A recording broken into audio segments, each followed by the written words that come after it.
Way number 37 is very similar to the previous way. Way number 37 is Eino Sameach Behora. Someone who's not happy, not joyous in rendering rulings. If you have a great sage, someone who knows a lot of Torah, other people come and consult with them. What's the halacha? What's the law? What does the Torah say about this and this situation, this and this circumstance? And if you are a Torah sage, well, you're gonna reference what the Torah says about a given circumstance, and you'll be able to convey that forward. You'll be able to render a ruling. How is it supposed to make you feel when you render a ruling? Eino sameach behora. Someone is not happy. Someone's not enthusiastic about being a judge, being an arbiter, about rendering a ruling. That is actually a way to wisdom. So the previous way to wisdom was to not have a swelled heart, to not be so confident and cocky about how much you know. And here we see that how that manifests itself. Many of the commentaries connect way number 36 and way number 37. How does it manifest itself where you're not so happy? You're not so confident. You're not so cocky about your ruling because, well, you're humble enough to know that, well, maybe you made a mistake. And you're not prideful enough to think that you know so much. A way to achieve more Torah is to maintain a degree of uncertainty and lack of confidence when rendering a ruling. And the truth is, as we shall see, there are endless variables that can be part of a given discussion. Someone asks you a halachic question. In effect, they're telling you, I want you to scan all the books of the Talmud and all the commentaries and the Jerusalem Talmud, Babylonian Talmud, and the Rambam, and the Shulchan Aruch, and all the commentaries. And tell me everything that could possibly be a factor or a variable in this question. To know all of that, you have to be a real master. And to not know that maybe you missed something. And how many different episodes and stories and narratives and rulings in the Talmud that you don't immediately connect to this question at hand, they may be quite relevant. And you don't even know. You didn't make that connection. If you open up the works of responsa, the response literature, the Shilas V'Tshuvos, there's thousands, tens of thousands of books of responsa. Responsa means you ask a question to a great sage, and the great sage will analyze the situation and give a response, a halachic ruling. And what's amazing is that the connections that the great sages find. You think a question about the laws of Shabbos. If I study the book of Shabbos, I'll know the laws. Yeah, but every single other book in the Talmud also has some discussion about Shabbos. And if you miss that, well, you might have missed a very important factor in this dilemma. And if you're happy, you're ruling, I know this for sure, I'm happy, here you go, spit it out. You're ignoring the fact that the Torah is vaster than what you think it is. And you're maybe a bit too confident, and you're not appreciating the depth and the breadth and the scope of Torah. And what's amazing is that the Talmud records that even the sages of the Talmud, this is 2,000 years ago. 2,000 years ago, the sages were on a completely different stratosphere than the sages we have today. And even the sages of the Talmudic era were reluctant to render rulings if the questioner wanted to know only the opinion of Torah. You come to a sage, I don't want your opinion. I want the opinion of Torah exclusively. Sage says, I'm not going to do that to you. Because it's possible there's parts of Torah that I'm not even aware are pertinent to this question. So the sages of 2,000 years ago, they were unwilling to commit that their rulings were 100% aligned with the opinion of the Torah. Because again, the variables are endless. There's a famous and quite humorous episode that happened about 100 years ago, a little more, probably more than 120 years ago, with the great Rabbi Chaim Soloveitchik. Rabbi Chaim Soloveitchik was one of the great Talmudic minds of recent years, recent eras. And in fact, he was the pioneer behind the system of Talmudic study that dominates the yeshiva world today. He created a revolution in intense and penetrating analysis of the Talmud that is the method, the primary method that is used in all yeshivos, almost all yeshivas today. And he was the head of the yeshiva in Volozhin.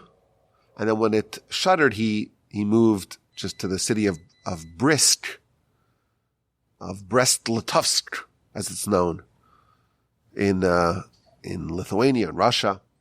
And he was the rabbi there, and the great students from all over the world would coalesce by him to study by him. So he had like an unofficial yeshiva in his hometown. But he was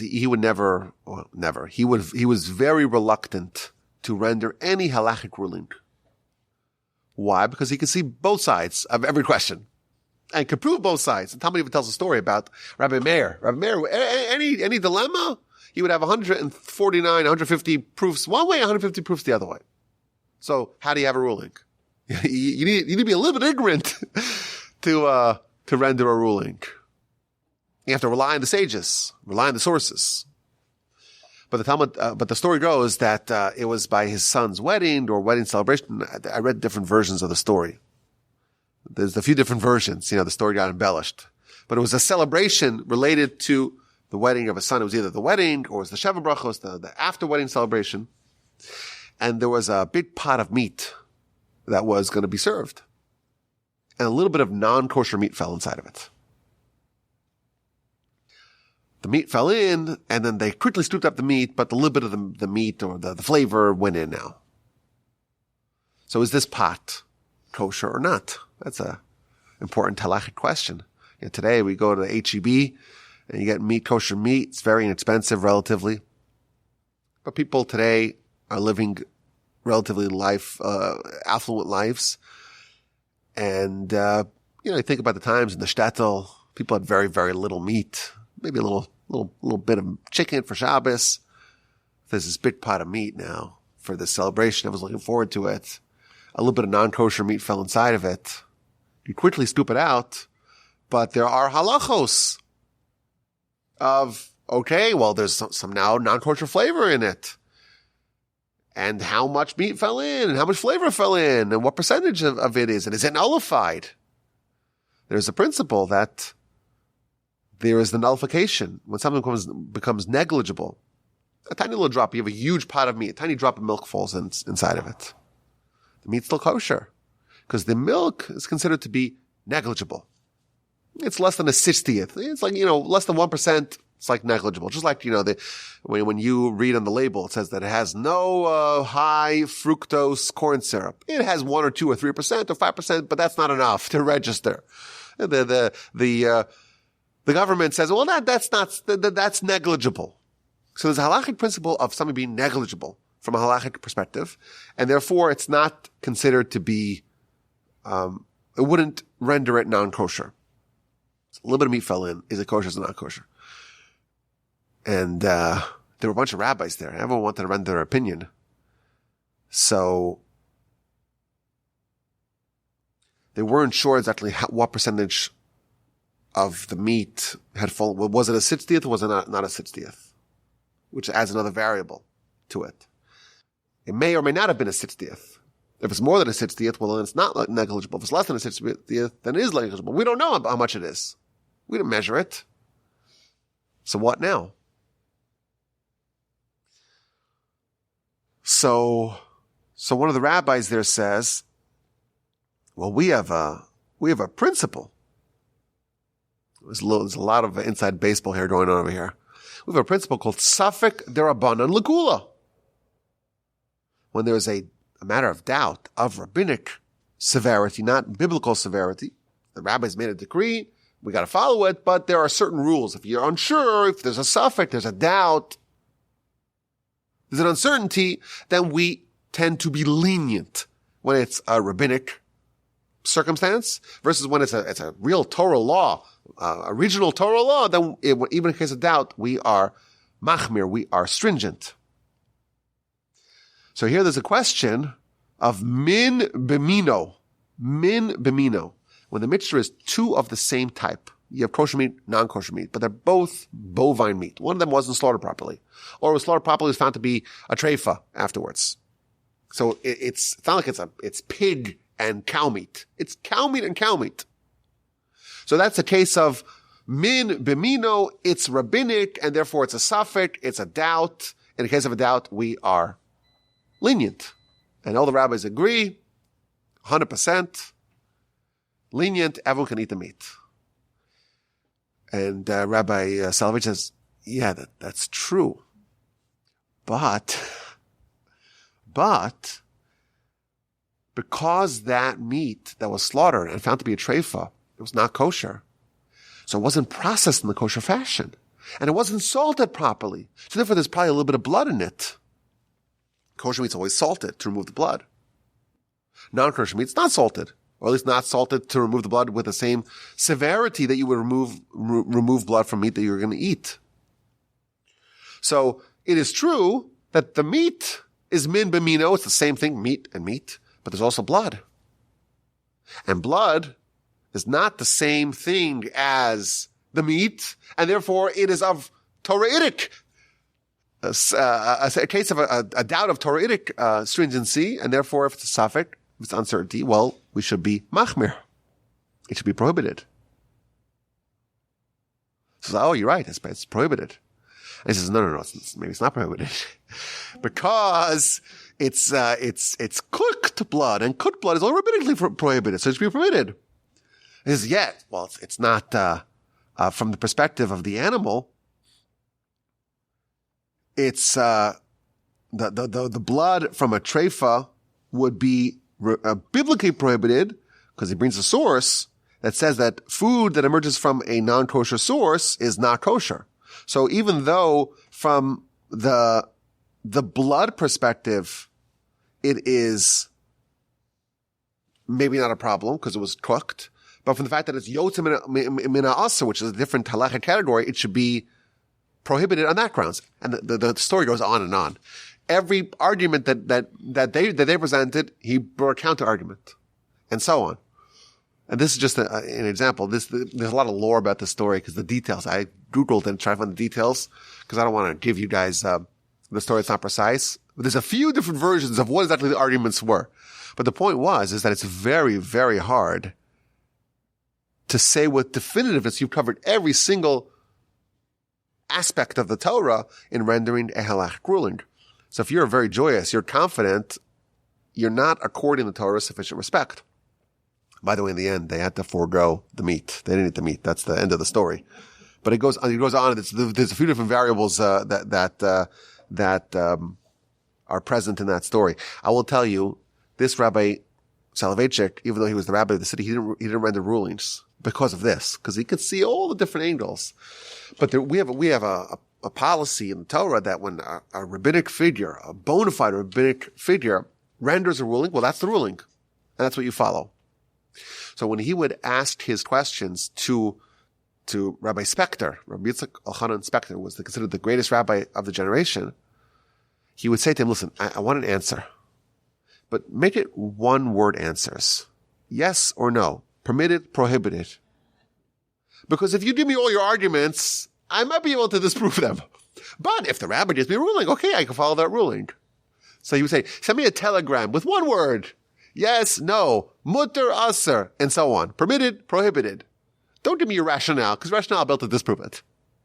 Again, because the Torah is that vast, and there are so many potential variables, and in every halachic dilemma, there is an ocean of different perspectives that can be presented.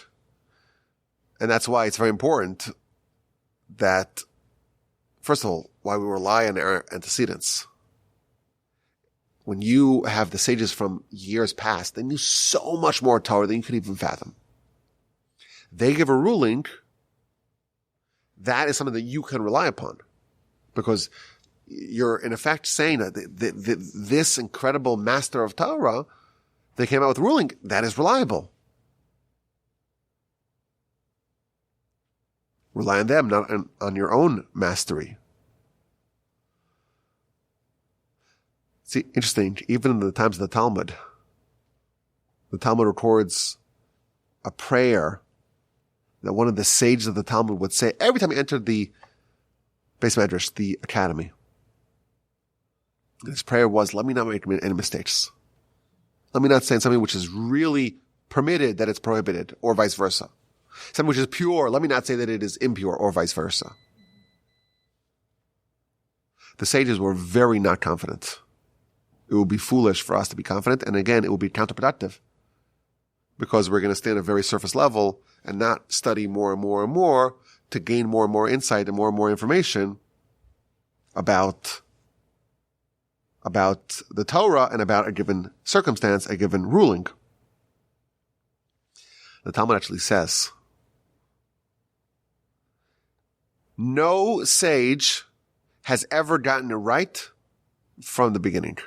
That the nature of Torah is such that when you start off, you are not only prone to make mistakes, you are definitely going to make mistakes. There's no other way to achieve mistake-free rulings, only if you start with making mistakes. And that's the way it's supposed to be. Because again, it's so vast that your initial assessment is guaranteed to be wrong. Guaranteed. And even once you've gone through that, there's no guarantee that you're going to graduate from that. You start off making blunders, there's no guarantee that you're going to cease making blunders. So again, the possibility of mistakes are endemic to this Torah. You can be happy rendering ruling. You're so sure, you're so confident that you got it all. You covered every base. Really? There are 2 citations in the literature that talk about rendering rulings. One of them talks about someone who is not qualified. They're not qualified. They're not mature in their studies. They haven't studied enough. They're not advanced enough. They're not qualified.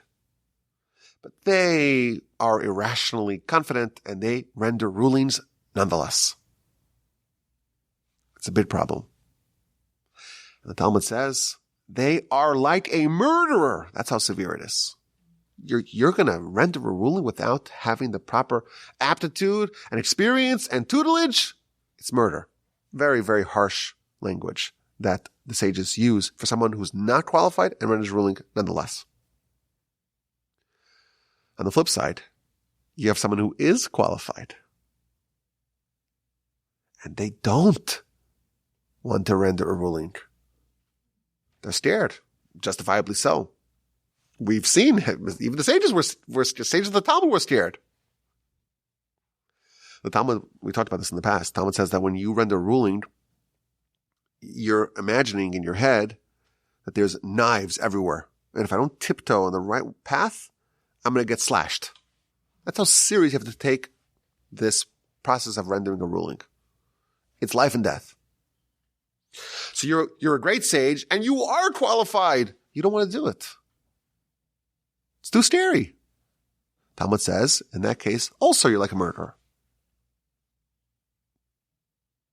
If you're not qualified, don't rule. If you are qualified, you cannot shirk this responsibility. You have to rule. As terrifying as it is. And if you don't, that is, again, in the words of the Talmud, it's akin to murder on some level. Certainly that means that no one's eager to do it. Even the ones who are qualified are not so happy about this. I remember when I was in high school, we had one of the Rabbeim, one of the Judaic instructors. He was a great sage. He knew it all. And he was one of the, in addition to his role in the yeshiva, He was also the rabbi, the pulpit rabbi of one of the big established shuls in our city. And he would always say, I don't paskin. Unless you're a paying member, you're a member of my shul, I'm not going to give you a ruling. He knew it all. Like if he doesn't, he would rule, but okay, he was very reluctant to do it. And he would tell us, I'm not going to give you a psak. Go ask someone else. And that's appropriate. He would rule maybe in the capacity that he was officially hired to do, he would do that. But he's not excited to do it and certainly not happy about it. And that's way number 37. But again, there's two ways in the words of the Talmud, to murder in this fashion. If you know and don't rule, if you don't know and you do rule. And I'll end up with this very nice observation. The aforementioned Gaon of Vilna, who discovered 2,260 interpretations of one verse in Numbers. He only lived 200 some odd years ago, 250 years ago. You read his writings, you see the connections that he made. My goodness. Listen to this one. In the 10 Commandments, there are two very famous words. Lo sirtzach, do not murder. Thou shalt not murder. It's one of the 10 Commandments. Pretty straightforward. It's only two words. Lo sirtzach, do not murder. Thou shalt not murder. You'll notice something very, very subtle. You have to really study. You have to really squint to see this. There's something called Tam Elyon. Tam Elyon. What that means is that there's 10 commandments, but not all the commandments are standalone verses. Some of them are multiple verses. To not do idolatry, second commandment, it's a few verses. Shabbos, it's a few verses. So how do you read it from a Torah scroll? Do you read it in the system of verses where every commandment could be split up into a bunch of verses? That's the way it's featured you open up a chumash, and you'll see that it's just verses. And there's one way of reading it. The standard way of reading it is the way it's presented in the chumash. However, when they read it in shul on Shabbos, they read it with what's known as Tam Elyon, which is a different way of reading. We read the Torah, there's the cantillation marks, the Tamim, which it's effectively it's like the punctuation marks of the verses. But it tells you the right way to chant it. And the way it's presented in the Chumash is one way, and there's the Tam Elyon, which is the different way, the alternate way, in which every single one of the commandment is its own verse. So you'll have some of them that are very, very long verses, or apparent verses, because there is no period, so to speak, until the end. And it could be 3-4 verses. And the Tam Elyon, it only ends the sentence once the entire one of the commandment, once the entire commandment is finished. I don't know if I'm saying this correctly, but anyhow, there's Tam Elyon, Tam Tachton, two different ways to read it. But the words are all the same, right? It's just the cantillation marks and the punctuation marks are different. However, when it says lo sirtzach, thou shalt not murder, in one it says lo sirtzach, and in one it says lo sirtzach. And one means thou shalt not murder, and one means thou shalt not murder. It means the same thing. It means the same thing.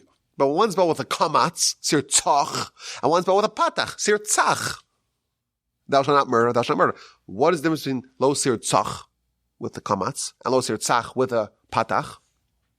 We have no idea. It means the same thing, right? The words mean the same thing.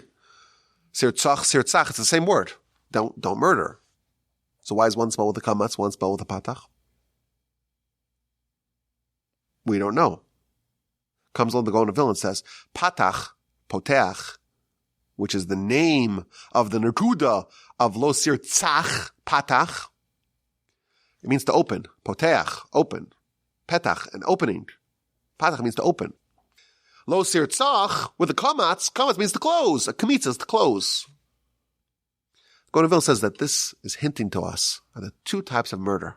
There's a murder when you open, someone who doesn't know, and they open their mouth, and they teach, even though they don't know, they're really ruling. It's like a murderer. And kamatz is when someone closes. They do know, and they don't open their mouth. That's also a type of murder. Hinted to again in this. This is a level of insight, of penetrating insight, of scrutiny into the Torah that we cannot fathom. The different ways that it's pronounced in the Tam Elyon and Tam Tachton of the Ten Commandments, Lo Sirtzach versus Lo Sirtzach to us, we wouldn't even notice it for sure.